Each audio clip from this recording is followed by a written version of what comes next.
Hi guys, good evening. Welcome to my podcast W5. Wow Woman Winning Wonderful World.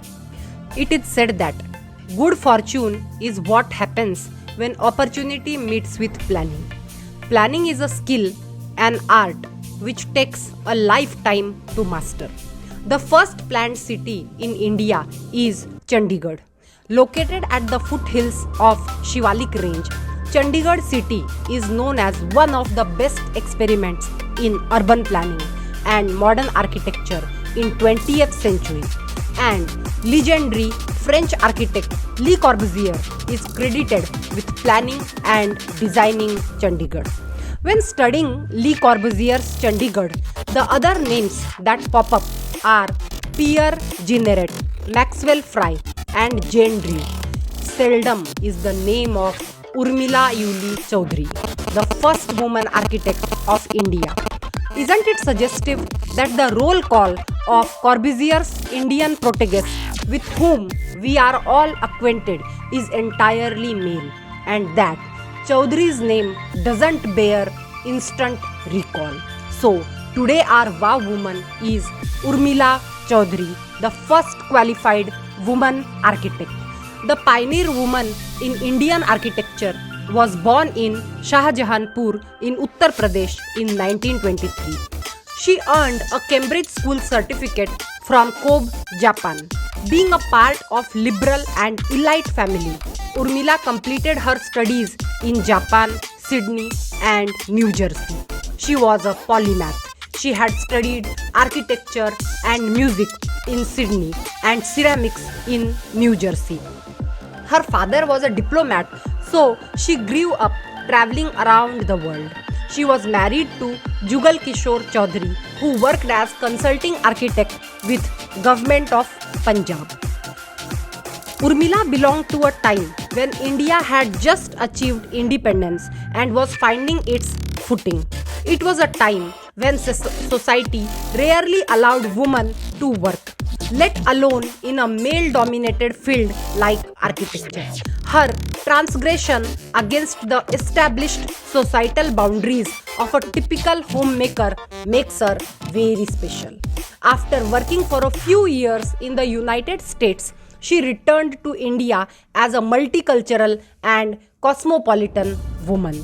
She joined the dream team of Le Corbusier that propelled her into bringing to life India's most ambitious modernist project. Jane Drew and Urmila were the only female architects in the team. After Jane left, though being the only female architect left on the team with a decidedly male character, Urmila maintained an iron facade and didn't condone any behavior by her colleague that discriminated against her based on her gender. Urmila was involved in the making of Chandigarh, right from the planning of its brick and mortar to seeing it become India's first planned modern city. Beginning with the High Court, the first building Le Corbusier designed, Urmila helped to prepare detailed drawing for Capitol Complex, Geometric Hill, Tower of Shadows, and the Martyrs Memorial, all of which today are exemplary monuments of contemporary architecture. Since Urmila was fluent in French, she became the go-to person for Corbusier, whose English was weak. Later, she could manage his correspondence with Prime Minister Nehru after he had returned to France. In addition to designing various schools and ministerial residences, together with Pierre Jeanneret, she also contributed to the development of wooden furniture for the city's government offices. She designed and readapted the proportions of modular man for Indian and especially for an average Indian woman. She was awarded a gold medal by the president for her low-cost furniture design. Her attempt to address the issue of gender-sensitive furniture design demands its due credit.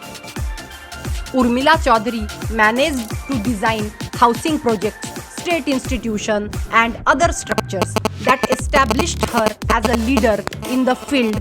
Difficulties in persuading the government to award commissions for large-scale projects for women. Prominent among these are Government Polytechnic College for Women, Home Science College, multi-storied government housing, government schools, and really she played perfect role of a planner, of an architect, and a woman in the development. The architecture for the hostel block of the Government Home Science College, Chandigarh, constructed in 1961 is impressive. The columns creating classical stillness, balance and match the dynamic juxtaposition of the balconies. Her sensitivity to context is evident in the planning of this college, where the building responds to the site. Cost, climate and space limitation were the major constraint in the government housing project. These complexities were ably tackled through the astute use of material, construction techniques and strategic planning by Urmila. Her design sensibilities can be seen in the use of functional elements like staircases as sculpture components. The Government Polytechnic College for Women in Chandigarh, designed by her, is an example of the early modernist expression, showcasing the play of brickwork and concrete. Her buildings portray her fascination with brick as a material on the external faces, occasionally punctuated by plastered and whitewashed surfaces. In the design of ministerial houses too, Urmila uses the play between materials like stone, brick and white plaster to enhance the elevation. The chimney acts as a sculptural element and highlights the skyline.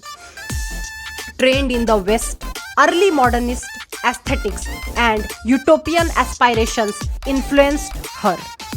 Urmila generally followed Le Corbusier's concept and scale in her building designs, exemplifying the principles of geometric composition and honesty of material. She also developed her own distinct modernist design vocabulary. She believed in simplicity and boldness as well as economy and vocabulary. Her talents forayed into the field of writing and teaching as well. For a brief while, she was the director of School of Planning and Architecture, Delhi, during which she officially translated Le Corbusier's The Three Human Establishment. Later, she authored the book Those Were the Days, reminiscing the times they worked together. She worked together with Le Corbusier. She was also a regular contributor to important professional journals, magazines, and newspapers. She broke many male bastions by holding important administrative positions: Senior Architect for Chandigarh, Chief Architect of Haryana, Chief Architect of Chandigarh and Punjab. Under her administration, young architects were able to hone and refine a vision of how architecture can explore the notions of modernity, cultural identity, and social equity. To keep the relation between Chandigarh and France alive, Urmila was handed over the responsibility to establish the Alliance Francaise de Chandigarh, of which she became the first president. She is credited to introduce theatre in Chandigarh by forming Chandigarh Amateur Dramatic Society, where English plays were staged. Finding her nice in arts, she held her exhibitions in the city where her paintings were displayed. A fellow of Indian Institute of Architects, she also became the first Indian woman to be elected as fellow of RIBA. She has worked a lot in the field of planning, in the field of architecture. Really a great woman. Known as the Grand Dame of modern architecture, Urmila Choudhary was the perfect example of a modern woman handling home and work with equal aplomb. But while her work enriched the vocabulary of Chandigarh's architecture and cultural sphere, her contributions have not been suitably acknowledged. This I can say because I have completed my MTech in Town and Country Planning and I happened to visit Chandigarh. Whatever I have explained here, I have seen all these things in detail and I can imagine the piece of planning, the piece of experience she has shared in developing all this architecture. But yes, I came to know her new in the recent days only. I was also not very much familiar how she has contributed in the planning of Chandigarh. So of course I also feel sad for that. But yes, we should acknowledge her contribution, her work in the field of architecture. She died on 20th September 1995 in Chandigarh. सफर अभी बाकी है, कारवा को आराम ना. Meet you tomorrow with next wow woman. Till then, keep smiling, be happy. Bye bye.